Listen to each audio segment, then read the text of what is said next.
उत्तराखंड हुकूमत ने रियासत में यूनिफॉर्म सिविल कोड नाफिज कर दिया है। सदर जमहूरिया द्रौपदी मुर्मू ने आज इसे मंजूरी दी है, जिसके बाद पुष्कर सिंह धामी सरकार ने नोटिफिकेशन जारी कर दिया।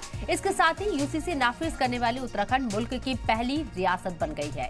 उत्तराखंड असेंबली में 7 फरवरी को यूनिफॉर्म सिविल कोड को असेंबली से पास किया गया था। यूसीसी के तहत अब रियासत में शादी, तलाक, जानशीनी और लिव इन रिलेशन को काबू में किया जाएगा। यूसीसी का नोटिफिकेशन जारी होने के बाद अब रियासत में पिछले सभी पर्सनल कानून खत्म हो जाएंगे। यानी इस बीच ये भी समझने की जरूरत है कि यूसीसी से मजहबी अकीदों पर कोई फर्क नहीं पड़ेगा। मजहबी रीति रिवाज पर कोई असर नहीं होगा। ऐसा नहीं होगा कि शादी पंडित या मौलवी नहीं कराएंगे, लेकिन इतना होगा कि अब पर्सनल लॉ खत्म हो जाएंगे। आज की बड़ी बहस में आज बात इसी पर करेंगे।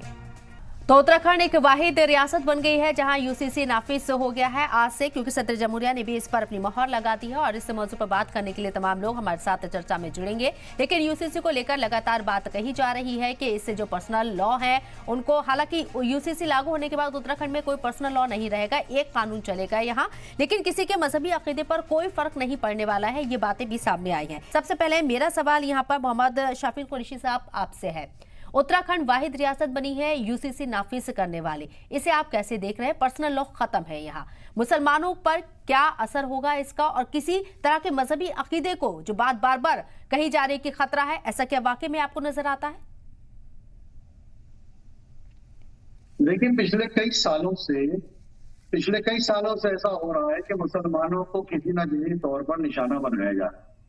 अब ये यूसीसी उसी कड़ी में आता है कि किस तरह से मुसलमानों का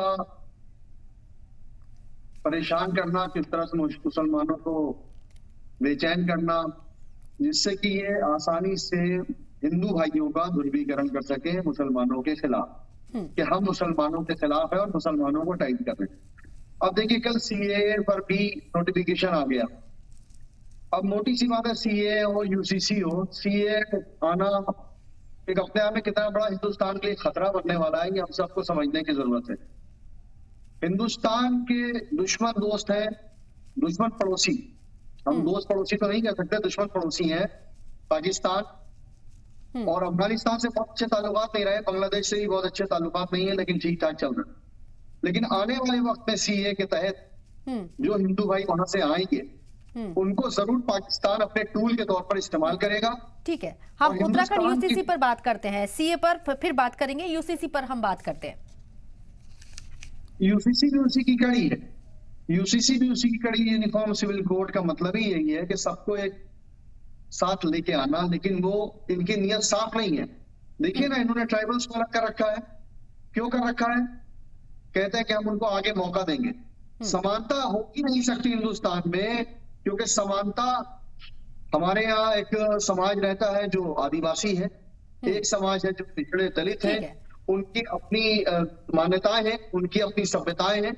साउथ में कुछ माना जाता है, नॉर्थ में कुछ माना जाता है, ईस्ट में कुछ माना जाता है, वेस्ट में कुछ माना जाता है। वीरेंद्र सिंह मिश्र साहब, जो यहाँ मोहम्मद शाफिर कुरैशी साहब ने सवाल उठाया है, जो ट्राइबल को आपने बाहर रखा है यूसीसी से, आप समानता की बात करते हैं, लेकिन ये समान कानून कैसे हुआ? हालांकि यूसीसी नाफिज हो रहा उत्तराखंड में, मंजूरी सदर ने भी दे दी है, लेकिन जो समानता का आपने जो मुद्दा उठाया है और इस कानून के जरिए समानता लाने की कोशिश है, तो कुछ ऐसे पहलू है जो कहीं ना कहीं से असमान बनाते हैं, क्यों? देखिए, समान नागरिक संहिता जो है, यूसीसी जो है, ये किसी को असमान नहीं बना रही है, ये सिर्फ समझने का मसला है। हमारे जो मुस्लिम भाई अभी आपके इसमें बैठे हुए हैं, वो जिस तरीके से मुसलमानों को बरगलाने की बात कर रहे हैं, जिस तरीके से अक़लियतों को बहकाने का काम कर रहे हैं, ये दुर्भाग्यपूर्ण है। देखिए, ऐसा कुछ नहीं है।